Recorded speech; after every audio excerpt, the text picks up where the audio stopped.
Halo anak-anak, selamat datang di kelas peminatan biologi kelas 11. Pada pertemuan kali ini, kita akan membahas tentang sel sebagai unit terkecil kehidupan dan bioproses pada sel.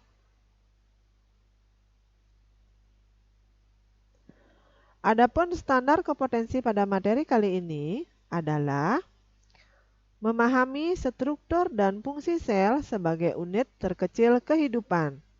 Sedangkan kompetensi dasarnya adalah yang pertama, mendeskripsikan komponen kimia sel, struktur dan fungsi sel sebagai unit terkecil kehidupan. Yang kedua, mengidentifikasi organel sel hewan dan sel tumbuhan.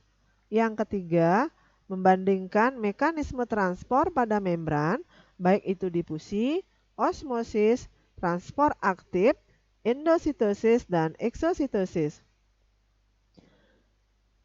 Indikator yang ingin dicapai pada mata pelajaran kali ini, yang pertama, menjelaskan teori sel. Yang kedua, menjelaskan komponen kimia sel.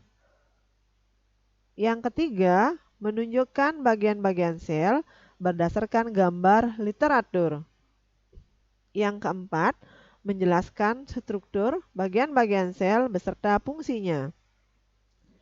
Nah, sekarang coba kalian perhatikan gambar berikut ini. Apa yang kamu ketahui tentang sel-sel yang menyusun tubuh kita? Iya, betul sekali. Sel yang menyusun tubuh kita terdiri dari molekul. Kumpulan dari molekul akan membentuk sel. Kumpulan dari sel akan membentuk jaringan. Kumpulan dari jaringan akan membentuk organ. Kumpulan dari beberapa organ akan membentuk sistem organ. Kumpulan dari beberapa sistem organ akan membentuk organisme. Apa sih sebenarnya sel itu? Iya, sel adalah satuan struktural dan fungsional terkecil dari makhluk hidup. Sel merupakan unit hereditas makhluk hidup.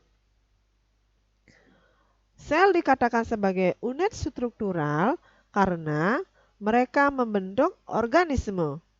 Pada organisme multiseluler seperti hewan dan tumbuhan, kumpulan sel akan bergabung membentuk jaringan, organ, sistem organ, dan organisme.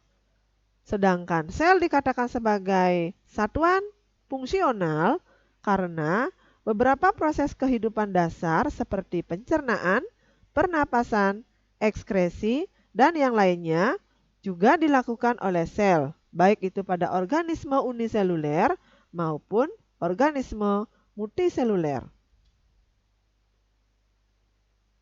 Nah, bagaimana sih sel bisa ditemukan?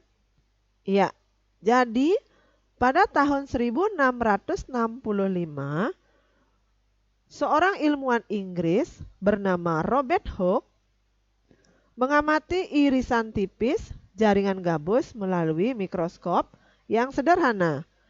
Karena yang diamati sel-sel mati, maka yang tampak hanya kotak kecil kosong yang kemudian dinamakan dengan sel, yang berasal dari bahasa Latin itu adalah cellula.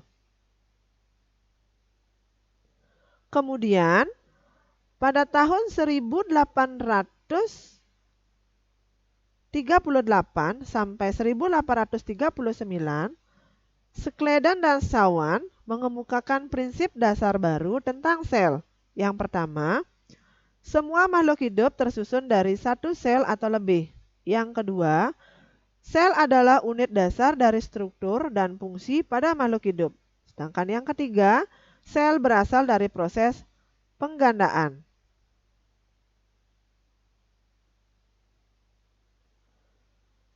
Selain Hooke dan Schleiden dan Schwann, masih ada saintis atau tokoh-tokoh lain yang mengemukakan pendapatnya tentang sel. Silakan kalian bisa membaca sumber buku yang ada di perpustakaan sekolah. Nah, oke. Tadi kita sudah mempelajari tentang pengertian sel, teori-teori sel. Selanjutnya, ada berapakah sel itu? Iya, berdasarkan jenisnya, sel dibedakan menjadi dua, yaitu sel prokariotik dan sel eukariotik. Sel prokariotik terdapat pada sel bakteri, sedangkan sel eukariotik contohnya terdapat pada sel hewan dan sel tumbuhan. Untuk menjalankan fungsinya maupun untuk membentuk sebuah sel, diperlukan bahan-bahan kimia, di antaranya ada komponen organik seperti karbohidrat, protein, asam nukleat, lemak. Karbohidrat itu adalah komponen penyusun DNA untuk menghasilkan energi. Protein ini membantu transport substansi tertentu, mempercepat reaksi kimia dalam sel. Reaksi kimia tersebut terjadi dalam bentuk protein fungsional, yaitu enzim. Asam nukleat berperan dalam mengatur pewarisan sifat dan sintesis protein. Lemak sebagai komponen utama penyusun membran plasma. Yang kedua, itu ada komponen anorganik seperti air, mineral, dan vitamin untuk menunjang kerja sel untuk menjalankan fungsinya. Nah, meskipun sel merupakan unit terkecil, tetapi di dalam sel cukup kompleks karena terdapat beberapa organel-organel yang memiliki fungsinya masing-masing. Nah, sel itu sendiri bisa diibaratkan seperti semangkok bakso. Iya, semangkok bakso, di mana mangkok bakso berperan sebagai membran sel yang berfungsi sebagai pembatas dengan bagian luar, sedangkan bakso sebagai inti sel yang mengatur aktivitas sel. Terus ada kuah yang diibaratkan sebagai sitoplasma, yaitu berupa cairan yang berfungsi sebagai pelarut, serta komponen-komponen lainnya sebagai pelengkap ibarat organel sel dengan fungsinya masing-masing. Lalu, bagaimana struktur dan fungsi sel organel sel tersebut? Nah, itu akan kita bahas pada video selanjutnya. Oke, jika ada pertanyaan, bisa komen di kolom komentar ya. Sampai jumpa pada video berikutnya. Terima kasih, selamat belajar.